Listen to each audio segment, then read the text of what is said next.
Okay, this one takes some work. So let's remember, this was my first point. It's 3, -5. This is the point I want to be at. It's 8, 3. Now I see that we have a number in common, but it's in a different position, right? And when numbers swap positions, that only happens with a 90-degree rotation. But you also, besides a swap, you get a switch in your signs. And it depends on which way you rotate. If you rotate counterclockwise, you swap the first number's sign. Switch the sign of the first number. If you rotate clockwise, you switch the sign of the second number after you swap. So if I swap these two numbers, that would give me a -5, 3, but I don't want the 3 to be negative. I want it to be positive. So I want to switch the first number, and that's why I picked 90 degrees counterclockwise.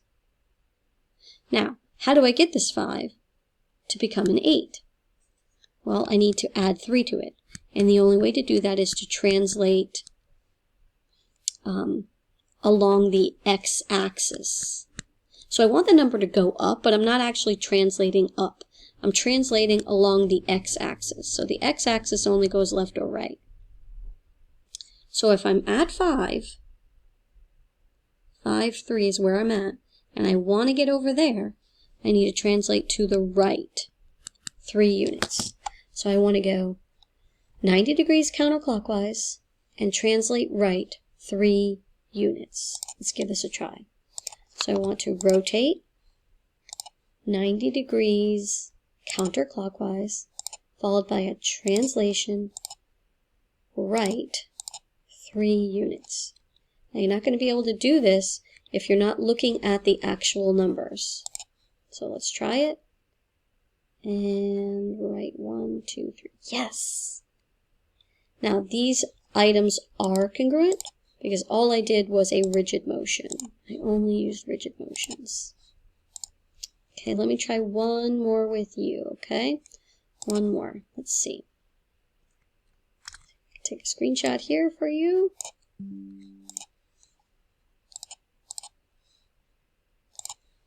Go to a new page. All right, so let's take a look at the actual numbers. So again, I'm going to use this one and this one because I know those are the matching sides. I could have also used, could have also used these 2 points because I know they're matching points, so it doesn't matter. Now we start with the blue and we go to the green. Now notice I'm getting bigger. So my dilation cannot be a fraction. I'm getting bigger, right? I'm getting bigger. So my original point was -6, 4. The point I want to become, right, up here on the green figure, is -6, 8.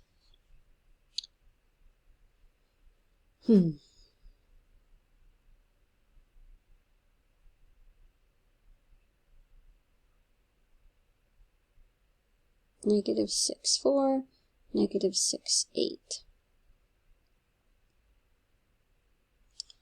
Well, let's see. If I made this 2 times bigger, I would get -12, 8. So this is good, but this is not good. Right? Okay. So if I dilate by a factor of 2, I can change the size. This y-coordinate is good. This x-coordinate is not a match. So right now, I would be at -12, 8, which is way down here. -12, 8 was way down here. -12, oh, whoops, sorry, that's not right. -12, 8. I'd be way up here. -12, 8. So I need it to get there. So I need it to move to the right. -12, 8 lines up, but is not in the right place. So I need it to move over 1, 2, 3, 4, 5, 6 units. I need it to move over 6 units to the right. So I'm dilating by a factor of 2, because it got bigger. And then I am translating to the right. How did I figure that out? Well, I looked at the numbers, and the one that didn't match was the x number, right? So x is left or right, and I needed to go from negative 12 to 6, so I'm moving to the right, and 12 minus 6 is 6. So moving to the right 6 units. Let's take a look. Make it bigger, and then I shift to the right. Fantastic. These two figures are not congruent because I used a dilation. A dilation is a non-rigid motion. Alright, I'm done here, but I think that we should do some more examples. I feel like I should show another one. Alright, let's do one more together, okay?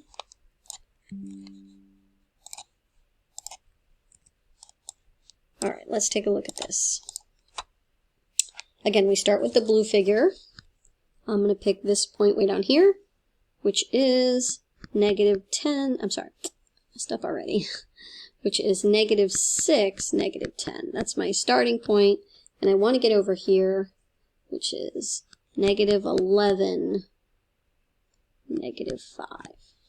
Okay, so from blue to green, looks like I'm getting smaller. So I think I'm going to divide these in half. Right, so if I times this by half and I times this by half, guess what I would get? Alright, I would get negative 3 and negative 5. That's what happens when I dilate by 1/2. So I've got a match here, but I don't have a match here. And remember, when you've got one number that works and one number that doesn't, you need to translate. So if I'm located at negative 3, negative 5, which is here, and I need to be there, I need to move to the left. So this time I'm translating to the left. And how do I get from 3 to 11? 1, 2, 3, 4, 5, 6, 7, 8 units. So I'm going to dilate by a half and translate left 8 units. So I'm going to dilate by 1/2, followed by a translation to the left 8 units. And slide. Yes! Alright, these are not congruent because I used a non-rigid motion. Alright, doing okay? You want to do one more with me? Ooh, this one is not a dilation, right? We can tell that because we can see that these figures are the same size. So let me copy this. Let me move it over here so I can write easier. Control V. Okay, so again, we always start with the blue. I'm going to choose this one, and we're going to go to the green. That's the match. So the blue point was x is 8, y is negative 9, and the ending point has to be negative 3, negative 9. Okay, well, I already have a match here, so no swapping. So no rotating, right? So no rotating because that swaps. Well, you see how it's pointing a different direction? Like it's facing a different direction? That means I definitely need a reflection. Reflection. Definitely need a reflection. So if I reflect it, and it only lets me reflect over an axis. If I reflect it over this axis, then this is the y-axis. If I reflect it over the y-axis, it changes the x value. All right, so I'm going to go with a reflection across the x-axis, which will give me a negative 8, and it will keep my negative 9. So that's what happens when I reflect across the x-axis. I get to negative 8, negative 9, but now I need to get there. Right, so it looks like my x value needs to change, and again, that's a translation. And I need to move to the right. Let's see, 1, 2, 3, 4, 5. 5 units to the right. So a reflection over the reflection over the y-axis. A reflection over the y-axis will change the x value. A reflection over the y-axis will change the x value, right? Because reflections are always opposite. So I'm reflecting over y, and that changes the x. So reflection over the y, and translate 5 to the right. So first, a reflection over the x-axis, followed by a translation to the right, 5 units. I know I misspoke. Oh, what did I say? I did not mean to write that. I keep messing this up. A reflection over the the y-axis, Mrs. Henderson. Reflection over the y-axis. There you go. And a translation 5 units to the right. Two figures are congruent because only rigid motions were used. One more time. All right, this is definitely a dilation. And we're going from blue to green. Right, so we're getting bigger. So it's definitely a dilation. And it's getting bigger. So let's pick a point, right? Let's pick a point. I'm going to pick this point here. -6, 2. -6, 2.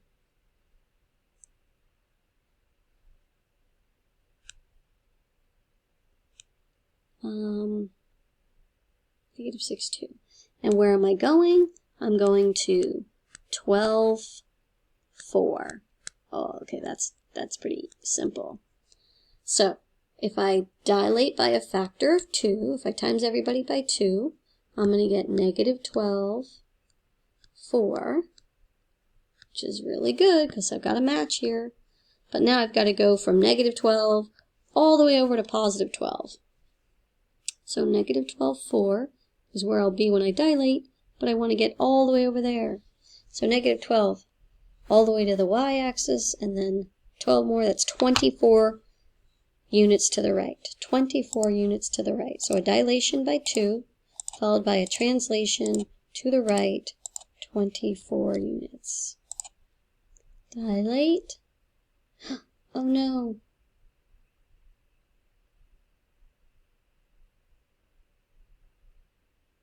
I didn't need to translate. It's facing a different direction. I needed to reflect it. Oh boy, I was not paying attention. Dilate, then reflect. And this is not congruent because I used a non-rigid motion. Alright, let's take a look at this one. Again, we're going to go from blue to green.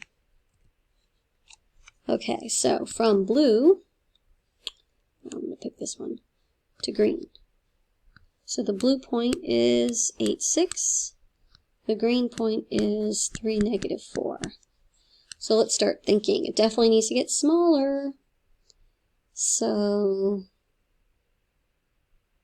let's divide it by 2, or times it by 1/2. So I'm going to dilate by 1/2.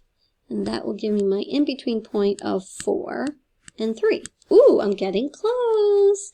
But my numbers are in the wrong positions. So how do I swap them? The only way to swap is with a 90-degree turn. So if I swap them, I'm going to get 3, 4. But I need 4 to be negative, so that means I need it to go this way, clockwise. So we're going to dilate by 1/2 and rotate clockwise 90 degrees. So we're going to dilate by 1/2, followed by a rotation 90 degrees clockwise. Dilate, rotate, woohoo! I would have never figured that out if I hadn't looked at the points. They are not congruent because I used a non-rigid motion. All right, we're getting the hang of it one more time. Okay. These look congruent, so let's see. I probably did not use a dilation, but let's look at the points, right? Looking at the points is really what's getting us through this lesson. Looking at the actual numbers. So, I'm going to pick for my blue shape. Oh boy, this is tough. It looks like it's turning like this, right? It looks like it's turning. So I'm going to pick this point and this point. Those are the corresponding parts.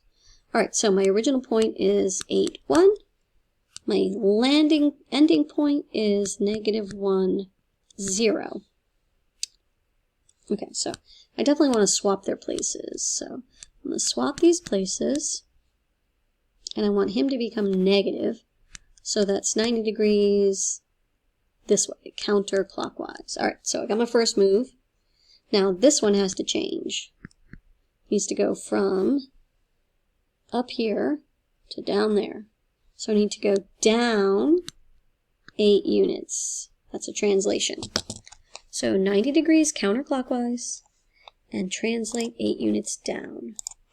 So rotation, 90 degrees counterclockwise, translation, down 8 units. Turn and slide. Yes! These figures are congruent because non-rigid, rigid motions were used. Rigid motions were used. You guys getting the hang of this? I'm gonna do one more with you. I know you can do this. I really do. Looking at the points will help.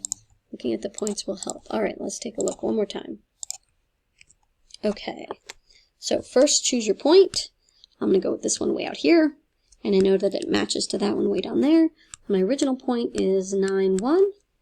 My ending point is -1, -9. Okay, I see that they swap places, so that is a 90-degree turn. Let's swap their places. Now, it looks like I need them both. I need them both to be negative, so does it matter?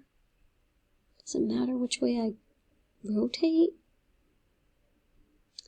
Well, it looks like I'm going to rotate and reflect, so I don't think it matters. So I'm going to rotate clockwise to change the 9, and then I need to reflect, and in order to change the X, I need to reflect over Y.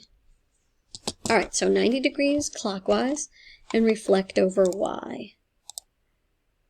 Rotation, 90 degrees clockwise, followed by a reflection over the Y-axis. Let's see. Loop. Yes! These are congruent because no dilations were used, so those are rigid motions. Alright, I think I've done enough. I know I've done too much.